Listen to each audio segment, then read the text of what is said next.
Mauro César Pereira trouxe informações a respeito da negociação de Marcos Antônio e também nós temos aí, meu amigo, uma proposta por uma joia do Flamengo. Na verdade, uma proposta que foi aumentada e agora a chance do Flamengo vender essa joia se torna maior. Também nós temos que o Flamengo está desanimado com a negociação de Claudinho e isso é culpa dele. Então fica no vídeo para você entender tudo isso que eu falei. Fala comigo, Rubro Negro, tô trazendo aqui pra vocês as últimas informações do Mengão, aqui nessa manhã de quinta-feira. Já vai começando o vídeo deixando seu like, se inscrevendo no canal e também acionando o sino de notificação para dar aquela moral pro canal. E sem mais delongas, vamos falar aí sobre a joia da base que o Flamengo pode vender. Se trata de Matheus Gonçalves, meus amigos.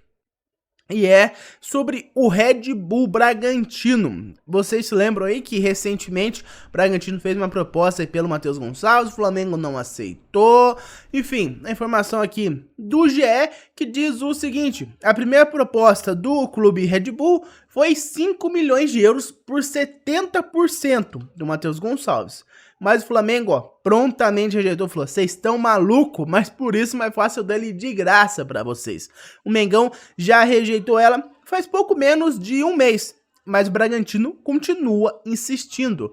E depois de ter sido recusado, eles aumentaram a proposta para 6 milhões de euros, 36,8 milhões de reais. Um valor que o Flamengo achou legal, falou: pô, é justo, só tem um problema. Por esse valor, eu te dou só 50% dele. Te dou metade, Matheus Gonçalves.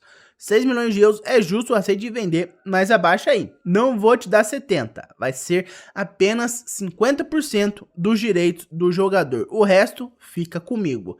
Essa informação, o Bragantino aí aumentou a proposta pelo Matheus Gonçalves para 6 milhões de euros. De 30,6 milhões, que eram 5 milhões de euros iniciais, passou para 36,8 milhões de reais. E é isso aí, o Matheus Gonçalves, inclusive, já defendeu o Red Bull Bragantino.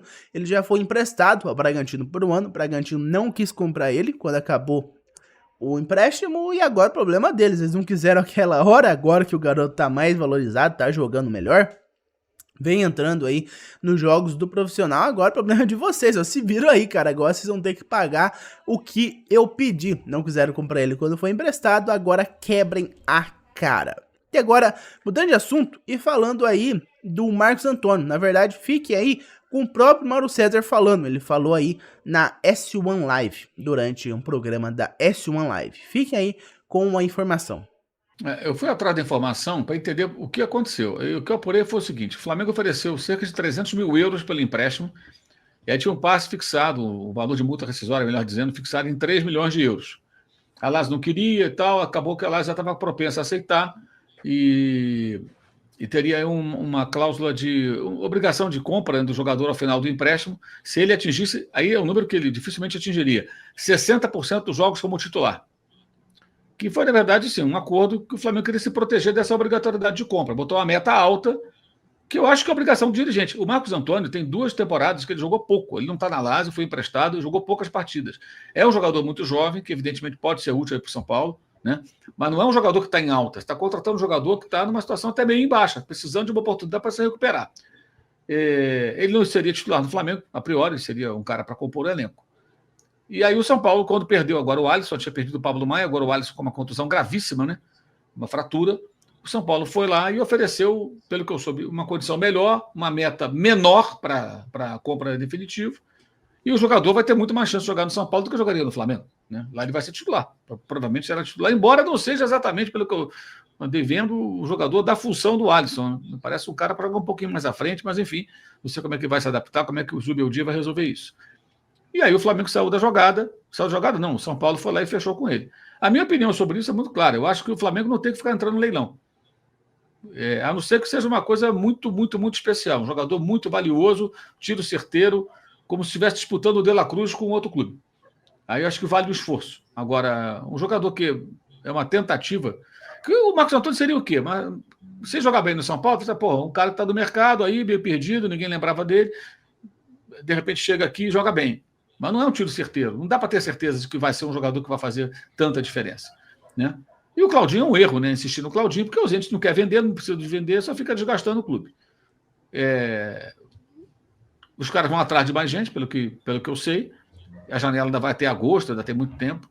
Mas é provável que, se contratarem alguém, isso não aconteça tão cedo. Eu digo, não vai ser dessa semana, talvez nem na outra.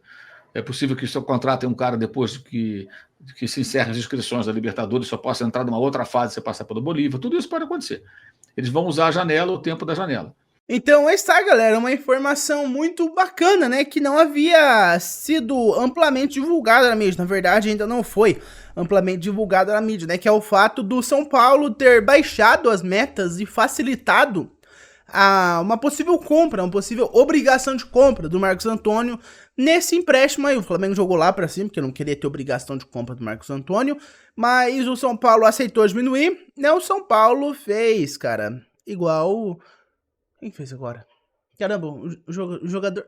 o Marcos Antônio. O São Paulo aceitou pagar mais, aceitou facilitar uma possível obrigação de compra do Marcos Antônio, e daí, consequentemente, a Lazio gostou mais deles, e aí está, cara, o Flamengo perdeu o Marcos Antônio pro São Paulo, mas se fosse assim, é melhor nem ter entrado na briga. O Flamengo fez certo em não entrar na briga aí com o São Paulo pelo Marcos Antônio. Não é um jogador que eu acho que vale a pena, não é um De La Cruz da vida, como muito bem disse o Mauro César Pereira. Se fosse um De La Cruz, o Flamengo devia com certeza entrar na briga.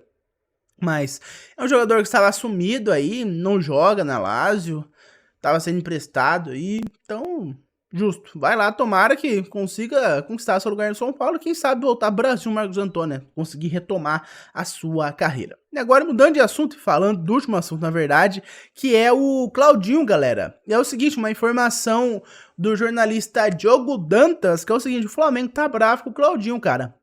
Na matéria do site Coluna do Fla, diz o seguinte: o Mengão chegou ao limite na tentativa de buscar um acordo com o Zenit. Assim, a equipe rubro-negra tem a esperança na postura do Claudinho, mas o jogador não tem histórico de forçar saídas dos clubes por onde passou. Agora, cabe aos agentes do atleta tentar um desfecho, cara.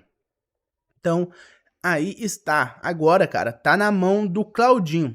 Tá na mão do Claudinho a negociação aí do Zenit, porque a postura dele tá desanimando o Claudinho. O Flamengo, ele tá pedindo, cara, mas com o Zenit parece que você tem que fazer as coisas na base da força, sabe?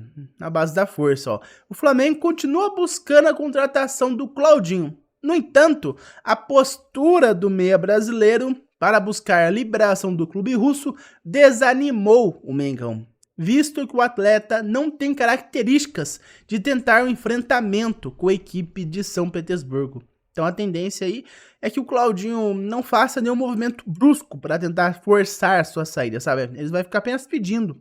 Mas o Zenit é um clube que parece que só na base da porrada, da burdoada, cara, porque diálogo não tá dando certo. O Flamengo tá conversando com o Zenit faz, muito tempo e até agora nada, meu amigo. Já fazem mais de 2 anos que o Flamengo tá tentando contratação do Claudinho. 2 anos eu não sei, mas pelo menos um ano. Mas pelo menos um ano faz que o Flamengo tá tentando buscar a contratação do Claudinho. E até agora nada, meu amigo. Até agora nada. Acho que só algo mais brusco, mais violento pra você conseguir tirar o Claudinho, sabe? Só se o Claudinho se recusasse a jogar pelo Zenit, porque a palavra, boca a boca, não tá dando certo, não. Mas por enquanto foi isso, meus amigos. Muito obrigado por ter me ouvido até aqui. E lembrando, deixa o seu like, se inscreve no canal e também aciona o sino de notificação. Eu vejo vocês no próximo vídeo. Um abraço a todos e até mais. Vamos, Flamengo!